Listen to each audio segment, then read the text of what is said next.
My name is Michael Howard, aged 52 at the time of the events recounted here. I was happily married to a woman I cherished, with two well-raised grown children, and I held a fulfilling, well-paying job. Life seemed to be sailing smoothly until it took an unexpected turn. The unraveling began on a nondescript Tuesday evening. I lingered a bit longer than usual at work, but not to a degree that would raise concern with my wife. As the rush hour traffic eased, I made my way home, adhering to my customary routine. Tuesdays meant Chinese takeout, a joint decision we had made. I dutifully stopped to collect it on my way back. Upon arriving home, I pressed the button to lower the garage door, grabbed my briefcase and the evening sustenance, and entered the house. It was a scene reminiscent of a typical Tuesday, with me playing the role of the provider, returning to our modern-day cave to appease my partner's hunger. However, a slight deviation caught my attention. My wife's car was conspicuously absent from its usual spot. I dismissed it as her possibly running a spontaneous errand, assuming she returned shortly. Leaving the food on the kitchen table, I hoped to preserve its warmth, prepared to reheat it in the microwave if her delay persisted.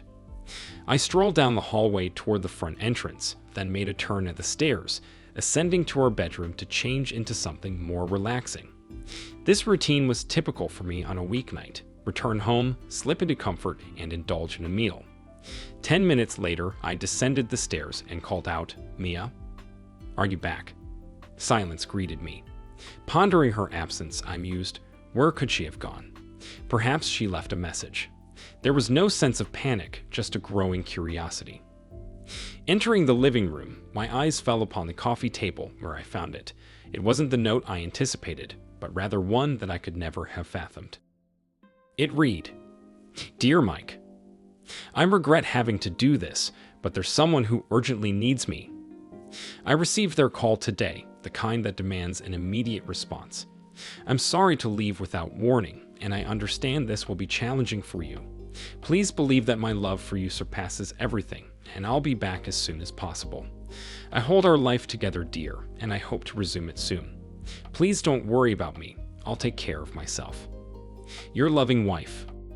The letter she left sat innocuously next to her cell phone on the coffee table, a juxtaposition that only deepened my sense of bewilderment and unease.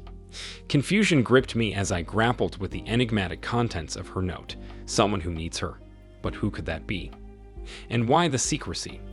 With each passing moment, panic tightened its grip. Where has she vanished to? How could it be so urgent that she couldn't even provide a hint? Why abandon her phone? When will I hear from her? This wasn't the typical note a wife leaves her husband when planning a late return. Panic soon yielded to fear, then simmered into anger. How could she leave like this, without a proper explanation of her whereabouts or intentions? Darker thoughts began to surface. Why abandon her phone? What could possibly justify such an action? As the questions multiplied, a sense of foreboding settled in, leaving me to grapple with the unsettling silence and uncertainty that now permeated the room. I read her letter again, hoping for some clarity, but it remained as cryptic as before. There is someone who needs me. I got their call today. It's one of those calls that you have to answer when it comes. Anger surged within me. Who does she think she is? She's not a secret agent, not a super spy, not the surgeon to world leaders.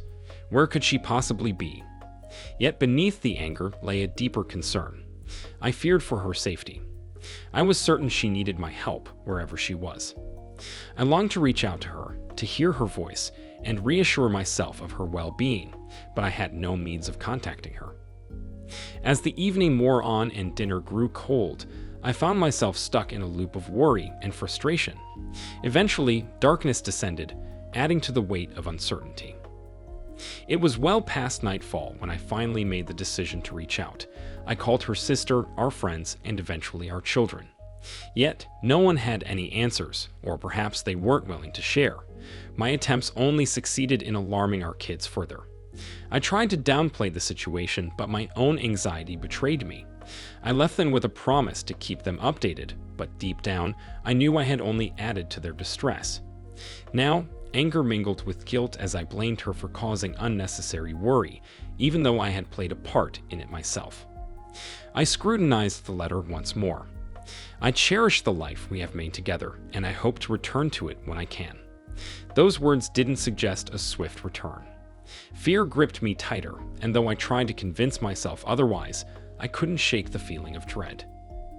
Attempting to quell my rising panic, I dialed the hospital. No sign of her. Next, I contacted the police, only to be met with the frustrating news that I couldn't file a missing persons report until 48 hours had passed, unless it involved a child. The absurdity of reporting a grown woman as missing, especially one who could easily pass for a decade younger, left me feeling helpless and frustrated. I thanked the authorities and hung up, no closer to finding her. Forced myself to eat, but the food held no appeal. I stored the uneaten meal in the fridge, then settled in the dimly lit living room, hoping against hope for her return. But the hours passed, and she remained absent. Exhaustion finally claimed me, and I dragged myself upstairs to bed, where sleep eluded me. The following morning, I woke to the cold emptiness of her side of the bed. Reality crashed over me anew, and I lay there, grappling with the overwhelming uncertainty of her whereabouts. I called work to notify them of my absence. My uncharacteristic absence raised concern among my colleagues, prompting a barrage of calls checking on my well-being and offering assistance. Engaging with them briefly provided a welcome distraction from my mounting worries, though the relief was only temporary. I attempted to reach her office, only to be informed that she had called in and taken some time off. Initially, I entertained suspicions of withheld information, but as days passed, it became apparent that even her workplace was as clueless as I was. Despite multiple visits in hopes of gaining insights through face-to-face discussions, their knowledge mirrored my own, virtually non-existent.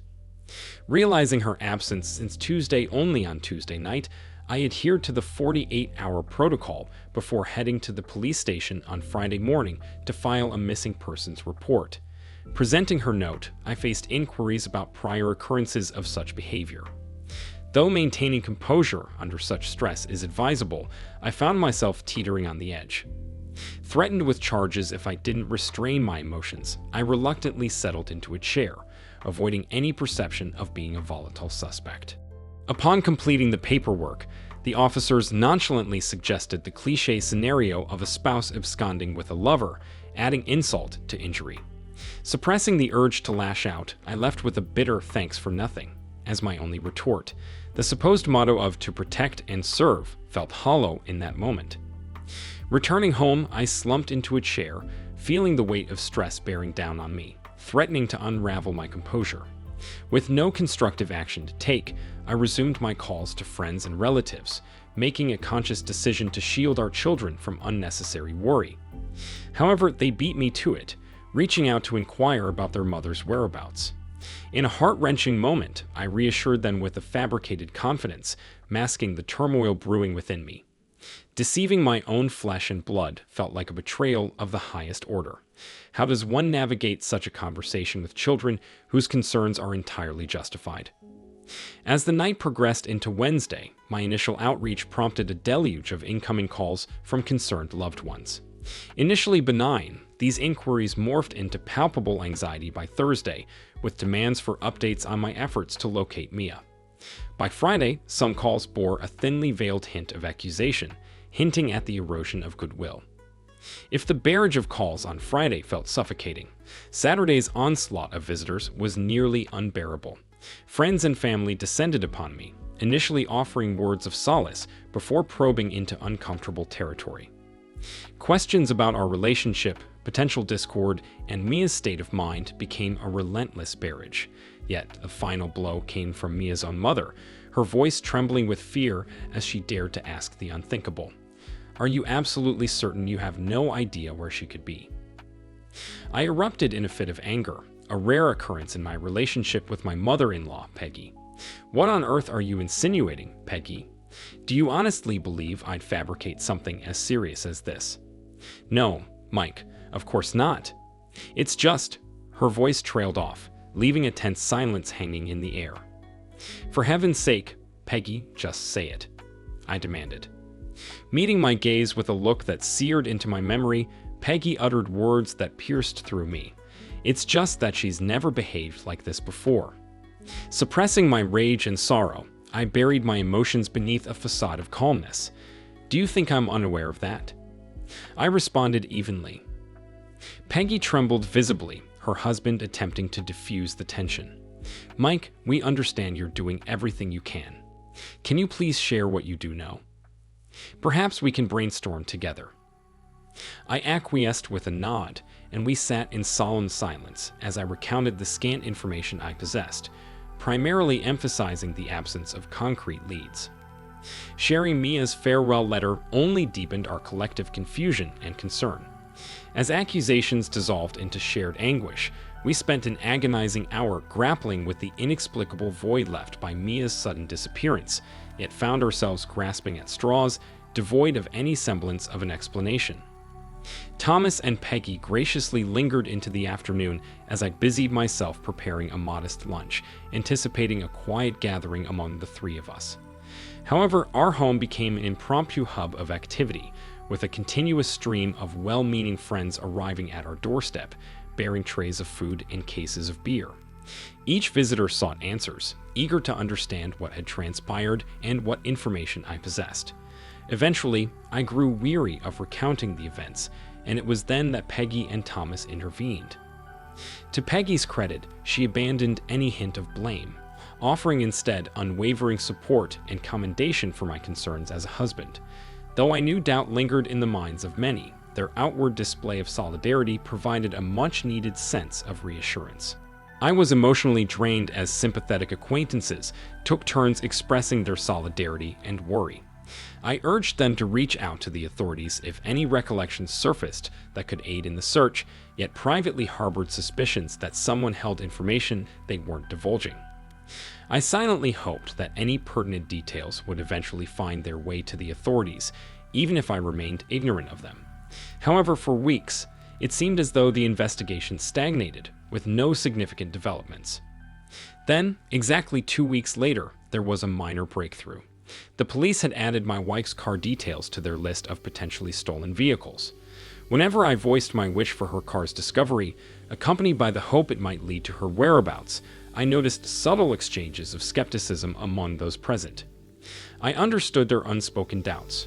The prevailing assumption seemed to be that Mia had fled voluntarily, and even if located, might choose not to return home. Attempting to maintain a semblance of normalcy, I reluctantly ventured into work, only to find myself utterly ineffectual, prompting colleagues to urge me to return home. Yet, even within the familiar confines of my own residence, I found myself engulfed in a cloud of helplessness. Days blurred into a relentless cycle of futile efforts, making fruitless calls, scouring the streets in search of her car, and entertaining paranoid thoughts of friends harboring her, though the notion seemed preposterous. Each passing day brought mounting anxiety and frustration as my relentless pursuit yielded no results. Driven to the brink of desperation, I sought counsel from my lawyer, who recommended engaging a private investigator, citing my legal prerogative.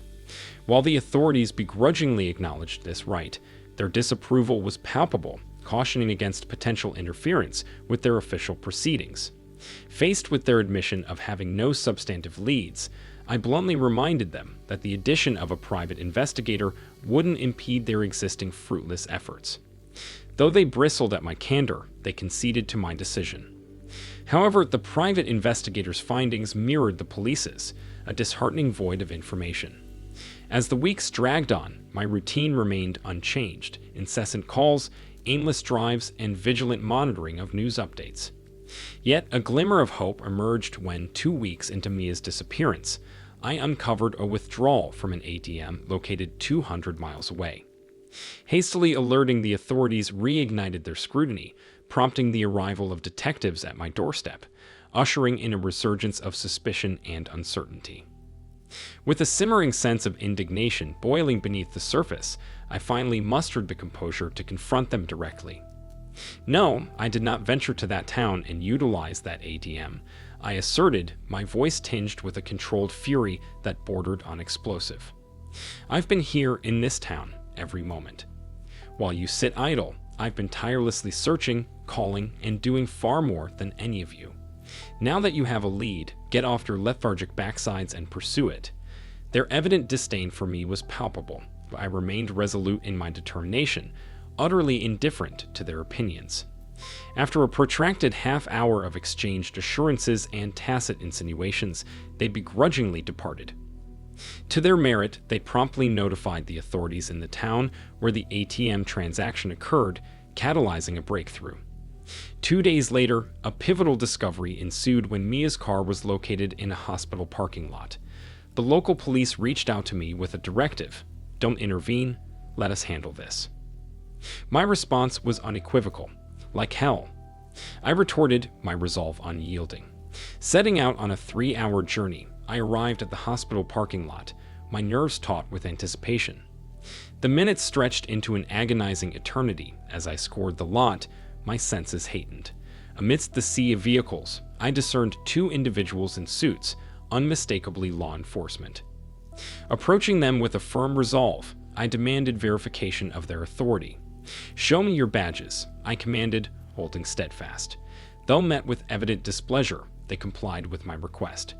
Kneeling down, I pressed for information, only to learn that they had secured Mia's car, yet remained unaware of any recent activity surrounding it since their arrival. Upon learning that the authorities had already inquired about my wife, I offered insincere gratitude and asserted my intent to do the same, despite my mounting frustration. The tension in the air was palpable, and it seemed I was rapidly accruing new acquaintances in law enforcement circles. At the hospital's front desk, my inquiries about my wife yielded no results, mirroring their ignorance regarding the parked car outside. Opting to join the surveillance effort, I saw no reason to conceal my intentions and requested permission to observe from the backseat of their vehicle. Perhaps it was the first time I had caught a cop off guard since this ordeal began, but to my surprise, they acquiesced, and I settled in beside them. Over the next hour, I briefed them on the scant information I possessed. As their shift drew to a close, they granted me permission to maintain watch over the car, albeit with a clear directive: no interference whatsoever. Their instructions were unequivocal. If anyone approached the vehicle, whether from the hospital or arriving separately, I was to refrain from action and simply notify them. The message was clear: observe and report without deviation. I nodded in acknowledgement, understanding the gravity of their directive. "Remember, there's a slim chance they have your wife and could lead us to her, but it's more likely they simply purchased the car from someone else. However, they might assist us in tracking down the seller. It's crucial that you refrain from any action. Do you understand?" the officer reiterated, his tone grave. For the first time since this ordeal began, the gravity of the situation fully sunk in, and I nodded in solemn agreement. Returning to my car, I assumed a vigilant posture, hunched down in my seat, my gaze fixated on Mia's car for the next 3 agonizing hours. Only the most urgent necessity could pry me away from my post, and even then, I executed the quickest restroom visit in recorded history, darting in and out of the hospital so swiftly that I was still adjusting my clothing as I hurried back through the lobby. An hour later, my heart lurched as a figure approached Mia's car. Breath caught in my throat, I watched in disbelief as Mia herself emerged. She retrieved something from the vehicle before heading back into the hospital. Instinct urged me to follow, maintaining a cautious distance, wary of alerting her to my presence. Approximately 20 yards behind her, I shadowed her into the hospital, tracking her movements until she reached an elevator, her final destination the 3rd floor. Peering into a room, my confusion mounted as I observed Mia seated beside a man's bed, her hand clasped tightly in his. A mix of anger and bewilderment surged within me as I cleared my throat, prompting Mia to turn and confront my presence in the doorway, her reaction swift as she fainted before me. Summoning a nurse to attend to her, I seized the opportunity to scrutinize the man in the bed. A stranger to me, he held no familial resemblance, yet to Mia, his significance eclipsed even that of her marriage and family. In that moment, it became painfully evident that he held a place of paramount importance in her life, superseding all else, including me. As one mystery seemed to unravel, another emerged, casting a shadow of uncertainty over the scene. While the nurse tended to Mia, I seized the moment to notify the local detectives of her discovery. They instructed us to remain in place, promising to arrive promptly, and I provided them with the room number. With each passing moment, the impending confrontation filled me with a sense of foreboding, replacing the fear that had previously gripped my heart. As Mia regained her composure, her demeanor bordered on hysteria. Her responses limited to shaken headshakes as I implored her for answers. Why, Mia? Who is this man? Why did you vanish like that? Why keep us in the dark? Why not let us know you were safe? Mia, please, what's happening? I pressed, my tone a mix of calm resolve and icy disbelief. Though she appeared on the verge of speaking several times, her resolve crumbled each time, tears streaming down her face. Standing there, waiting in limbo, my mind reeled with questions and uncertainties until the detectives arrived, relieving me of the burden. Stepping aside, I allowed them to take charge, but to my surprise, they promptly requested my exit from the room. One detective accompanied me, firing off a barrage of inquiries. I recounted the sequence of events truthfully, from witnessing Mia's approach to confronting her in the room, though I swiftly clarified that confrontation might have been an ill-fitting term, assuring him vehemently that I had not inflicted any harm upon her. Yet as the interrogation intensified upon learning of the nurse's discovery of Mia on the floor, I found myself subjected to even deeper scrutiny. Meanwhile, his partner engaged in conversation with Mia, seeking answers of their own. Eventually, whether through my own persuasion or Mia's testimony, the detectives seemed convinced that I bore no responsibility for my wife's distress. However, their insistence on my departure persisted, prompting a decisive ultimatum from me. Mia, if I walk out that door, I'm filing for divorce. Do you hear me? My declaration triggered another wave of hysteria from Mia, her pleas for me to stay coing in the room. Refusing to yield, I locked eyes with the detective, asserting firmly, I'm not leaving until I have some answers. After some deliberation, they relented, permitting my return to the room. With a steely resolve, I broached the delicate subject matter, seeking clarity amidst the confusion. Yet, Mia's responses offered little solace, cloaked in cryptic half-truths and veiled references. He was an old flame from her school days, her first love, now facing his mortality alone. Beneath these sparse revelations lay a tapestry of unspoken complexities, leaving me to parse through the silence in search of understanding. How have you managed to live for 2 weeks without using your credit card? I pressed, breaking the heavy silence that hung between us. Mia remained silent for a prolonged moment before finally confessing, I've been staying at his place. So, you know where he lives? I inquired, my tone tinged with disbelief. Of course, she replied tersely. And you have a key. I continued, probing for more information. She simply nodded, avoiding eye contact as she stared at the floor. The weight of my accusation loomed heavy in the air, the consequences of being wrong a daunting specter. How long have you had a key to his place? I demanded, my frustration simmering beneath the surface. Mia's response was a non-committal shrug, her silence speaking volumes. The realization hit me like a freight train. 2 weeks of agonizing uncertainty, waiting in the dark for answers. How long, Mia? I pressed, my voice edged with a mix of anger and despair. Her continued silence spoke volumes, confirming my worst fears without uttering a single word. In that moment, my mind recoiled from the overwhelming truth, the numbness of shock enveloping me. Okay, at the very least, you owe me a visit to his place. I need to see where you've been staying, I declared, steeling myself for the inevitable confrontation. Mia's horror was palpable as panic seized her, but ultimately she relented, nodding in resignation. With a heavy heart, she retrieved her coat, and we made our way to the car. I'll drive, I asserted firmly, the weight of the situation heavy upon me. And then I'll bring you back. Her surprise was evident, but she acquiesced nonetheless, accepting the terms of our journey into the unknown. By then, it seemed the detectives had deemed the situation a personal affair. With the final admonition to avoid any foolish actions, they departed, leaving us to navigate the tumultuous aftermath alone. Mia remained largely silent during the drive, her voice only breaking the silence when necessary to provide directions. In a hushed tone, she murmured, "They mentioned we might have to reimburse the police for their time." Though the implication of her words stirred a myriad of questions within me, I opted to remain silent, allowing the matter to hang in the air between us. As we pulled into the driveway of a modest townhouse, a sense of apprehension gripped me, knowing that the answers to my questions likely lay within its walls. With Mia leading the way, we entered, and as I traversed through the living room, I couldn't help but notice familiar items: a pair of my wife's shoes by the sofa, her favorite scarf draped over a chair. Ignoring Mia's plea to refrain, I pressed forward, my heart pounding in my chest. Entering the master bedroom, the evidence became irrefutable.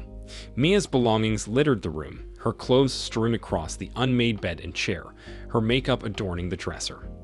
It wasn't until I opened the closet and beheld duplicates of her favorite dress and a collection of shoes in her size and style that all doubts dissipated.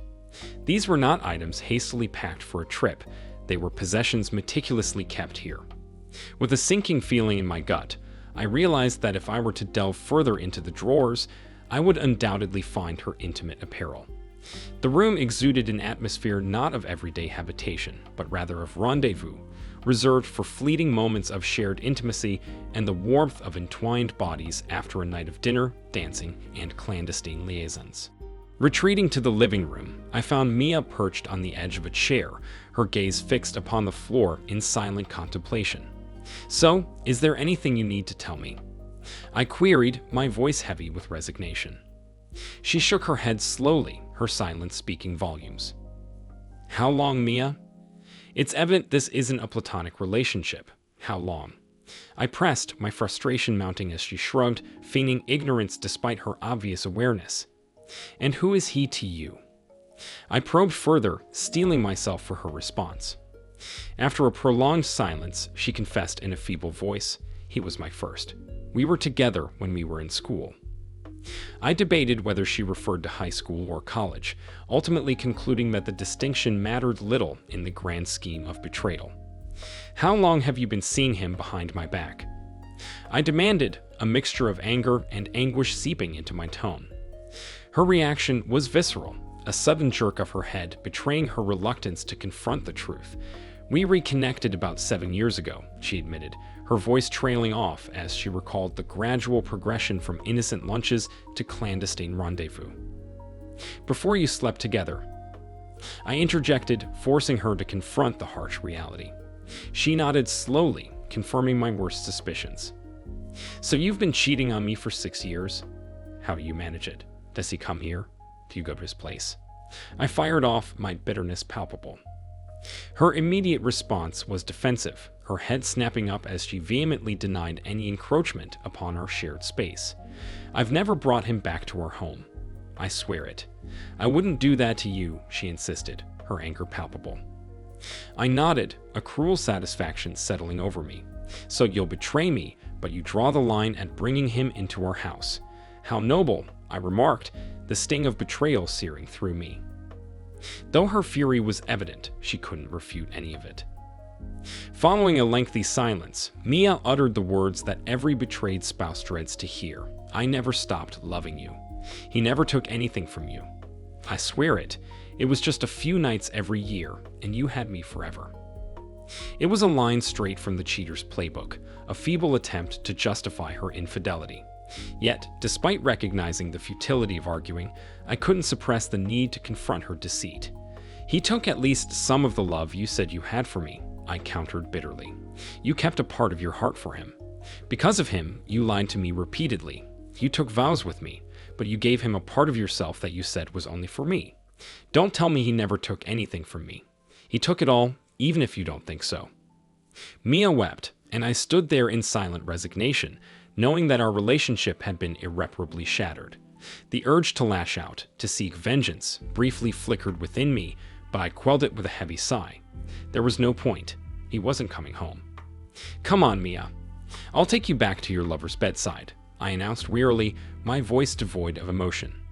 Mia's tears flowed anew, but I had no solace to offer her. My heart was broken, and the pain was unbearable. As I drove her back to the hospital, Mia pleaded with me, her desperation palpable. "Michael, please just give me a little time. He has no one. I can't let him die alone. I'll be home soon, she implored, her words punctuated by sobs. I'll be home soon, and we can get back to our life together. Please, I do love you. I swear it. I simply nodded, my silence a testament to the finality of our relationship. By then, I think she knew it was over. The journey back home passed in a blur, my mind numb with the weight of betrayal and disappointment. 2 weeks of anguish and uncertainty, all the false hope and reassurances from friends and family now reduced to ashes. I was drained, physically, emotionally, utterly hollow. I stumbled through the door, collapsing into my favorite chair, consumed by a whirlwind of emotions. Time became a meaningless blur as I grappled with the devastating reality of my shattered marriage. The first call came, piercing through the silence like a knife, jolting me back to the present. It was her parents, their voices tinged with concern and urgency, seeking answers I wasn't sure I had. In that moment, I realized I had fled 200 miles without a word to anyone. Briefly, I toyed with the idea of sparing Mia the embarrassment, but the last remnants of my love for her crumbled away as I recounted the painful truth to Thomas and Peggy. Their disbelief mirrored my own initial denial, until the stark details of what I had discovered in his townhouse left no room for doubt. Whether they believed me or not was inconsequential. My marriage was irrevocably over. It was a bitter truth that pierced through my heart and settled like a heavy weight in the pit of my stomach. Mia's betrayal, years of deceit and infidelity, rendered any hope of reconciliation futile. With a heavy heart, I reached out to our friends, holding nothing back as I divulged the painful truth. While I struggled to contain my anger, I refused to shield Mia from the consequences of her actions. Next came the hardest call of all, speaking to our children. I tried to soften the blow, but honesty demanded that I reveal the grim reality. Their mother was with her lover, who lay dying in a hospital bed. They'd recoiled in disbelief, clinging to a glimmer of hope that I knew to be false. When they asked if forgiveness was possible, I could offer no assurances, only a haunting admission that trust had been irreparably shattered. As I apologized for the upheaval our family faced, I made a painful decision to end our marriage, sparing them the burden of deceit. Yet, in my haste to shield them from further pain, I forgot that they were still unaware of their mother's whereabouts. I urged them not to inform her, emphasizing the need for her to spend what little time remained by his side. Despite their protests, they reluctantly acquiesced, understanding the gravity of the situation. 2 weeks later, he passed away, and Mia returned home to find me gone. Divorce papers were served a week after her return. I didn't flee town or vanish into obscurity. Instead, I simply relocated to an apartment until I found a new place to call home. It was a decision made with the well-being of our children in mind, ensuring they could visit us both without inconvenience. Maya made attempts to change my mind, appearing at my office or my new residence, pleading and bargaining, but my resolve remained steadfast. Despite her tears and ultimatums, the irreparable damage wrought by 6 years of betrayal, and 7 if you count the covert lunches, dinners, and dancing, left no room for reconciliation. Lies had corroded the foundation of our marriage, eroding the trust I had once held so dearly. It's been 2 years since the finalization of our divorce.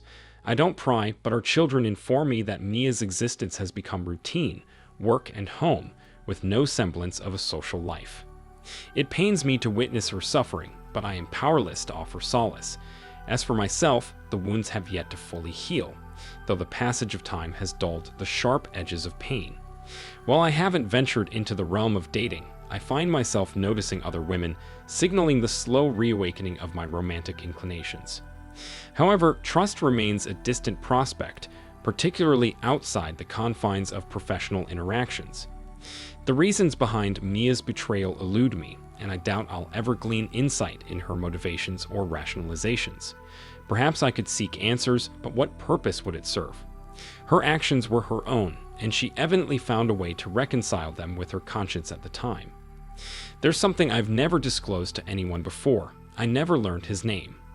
A man lay on his deathbed, and a townhouse served as the backdrop for my wife's infidelity. For me, that was sufficient.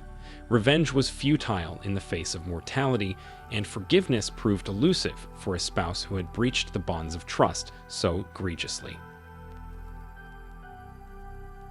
Thank you for watching this video to the end. If you liked it, please like it and subscribe to the channel. See you soon.